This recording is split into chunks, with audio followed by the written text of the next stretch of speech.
Hace aproximadamente 3 meses, David Almeida, dirigente de los trabajadores petroleros en el programa Verás, que conduce nuestro director Carlos Vera los días sábados a las 22 horas, explicó por qué, según el cálculo y el análisis que hacen ellos del subsidio a los combustibles, existió solamente hace 2 años y en valores muy por debajo de los calculados. Si nosotros sumamos esto, tenemos el costo total de todos los derivados, incluido el GLP, es decir, el gas de uso doméstico, ¿sí? A esto tenemos que poner los ingresos. ¿Cuáles son los ingresos? El precio, los ingresos por venta interna de combustibles, porque no es que se regalan, se venden. Y segundo, el ingreso por exportación de derivados, porque también exportamos derivados. Correcto, ¿ya? Correcto. Si sumo esto y hago las sumas y restas correspondientes, ingresos menos egresos, me da que hasta 2021 no había subsidio, había utilidad. En 2022 inicia el subsidio por 2 razones fundamentalmente. Lo uno, porque se incrementa el precio internacional del petróleo y por tanto de los derivados, y a la vez se baja el precio de venta de la extra y el diésel, ¿sí? Producto de las protestas en 2022. El subsidio en 2022 por esa razón fue de $661 millones. Para 2023, como baja el precio internacional, baja el subsidio y fue de $271 millones. Bien, ahí tienen las cifras más precisas. Bienvenido, ingeniero David Almeida, gracias por esperarnos y contactarnos. Esto fue hace 3 meses. Quiero saber si se mantiene su argumento central. Y segundo, ¿cómo van a hacer para que el gobierno entienda, aunque no comparta su argumentación, ya que dijo aquí el ministro de Economía el jueves, cuando le resumí algo parecido a sus argumentos, que con lo que lo van a comparar es con el costo de oportunidad de ese combustible en ese momento en el mercado internacional, lo que estamos perdiendo? Bienvenido. Gracias, Carlos, y saludos también a Juan Carlos en el estudio. A ver, es que lo bueno de esto es que por fin por lo menos han entendido que no pueden hablar de que se regalan los combustibles, como nos decían hasta hace poco. Y ahora ya tienen que cambiar el discurso, obligados por la realidad de los hechos y de los cálculos, de las cifras, y llamarlo costo de oportunidad, que cambia radicalmente la situación. Esto, Carlos, es un problema técnico. Y es un problema que implica también el definir qué tipo de país queremos y analizar a quién se beneficia con las medidas. El día sábado sacamos nosotros una carta abierta, pública, al mismo ministro de Economía, justamente por las declaraciones vertidas en su programa, a las que se hacía mención en un momento, porque hablaba él y decía que incluso nos salía más barato importar gasolina que producirla localmente.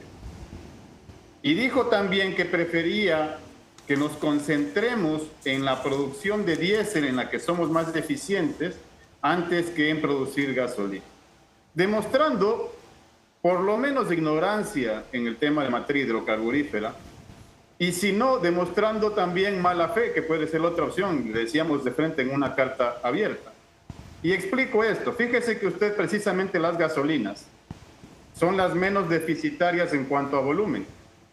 El 60% de la gasolina extra que se consume en el país es de producción local y el 40% se importa. En el caso del diésel, el 25% es de producción local y el 75% se importa. Entonces, partiendo de ahí, primero hay una confusión. Segundo, le hacíamos notar las cifras. La parte de la producción local, ya de todos los derivados, hablando de todos los derivados en general, nos costó 1.424 millones producir el 36.5% de derivados que se consumen internamente en el país. Y la importación de esos derivados en el 2023 nos costó 6.823 millones de dólares. Con una simple regla de 3.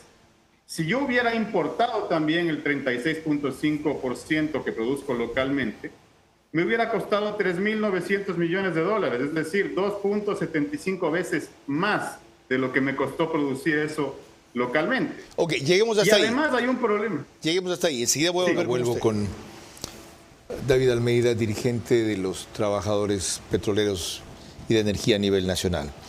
Creo que a raíz del programa Verás que hicimos hace 3 meses, de la breve recordación que acabamos de hacer de eso y su argumentación posterior Ahora, han dejado en claro dos cosas.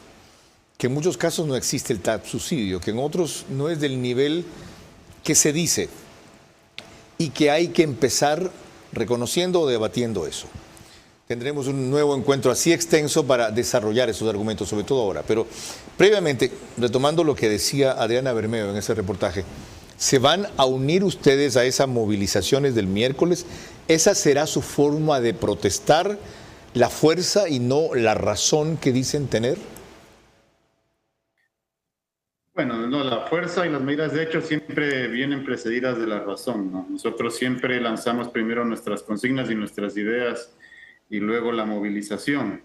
Y acá también esa movilización tiene una justificación. Tengo que decir que el Frente Unitario de Trabajadores, al que nosotros pertenecemos, todavía no ha hecho una convocatoria amplia para decidir el tema de movilizaciones. Si es que así lo decide el Frente Unitario, pues obviamente participaremos, pero siempre con un argumento por delante. Y el fundamental aquí es es el hecho de que no se trata solamente de cómo eliminar un subsidio, sino si es conveniente o no. Porque además, lo que hemos dicho es que quien se termina beneficiando finalmente de esto es en realidad el importador de combustibles.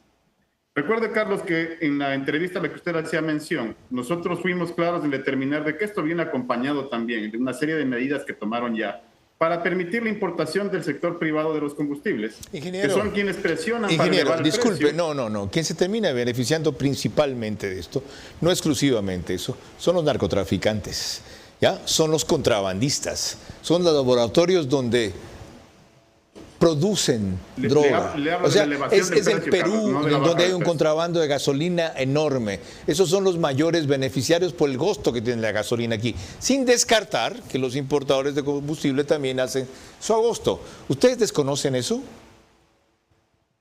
No, por supuesto que no, pero ¿de quién es también la responsabilidad de controlar el contrabando? Pues es del mismo gobierno. Y lo otro es que hay alternativas también para este tema del costo de los combustibles, porque una alternativa es subir el precio, como lo han planteado, pero la otra es bajar los costos de producción. Y para eso hay que invertir en ampliar la capacidad de refinación. Los $1.000 millones que llegan del FMI en este momento, 800 se destinan al pago de deuda externa. ¿Cuánto de la deuda que se ha adquirido en los últimos años se ha invertido en infraestructura nacional? De acuerdo. Tenemos que explorar, ampliar, de acuerdo. Tenemos que explorar, ampliar la capacidad de refinación con urgencia. Ese será motivo de otro programa. Tengo la respuesta que quería. Gracias, María Clara.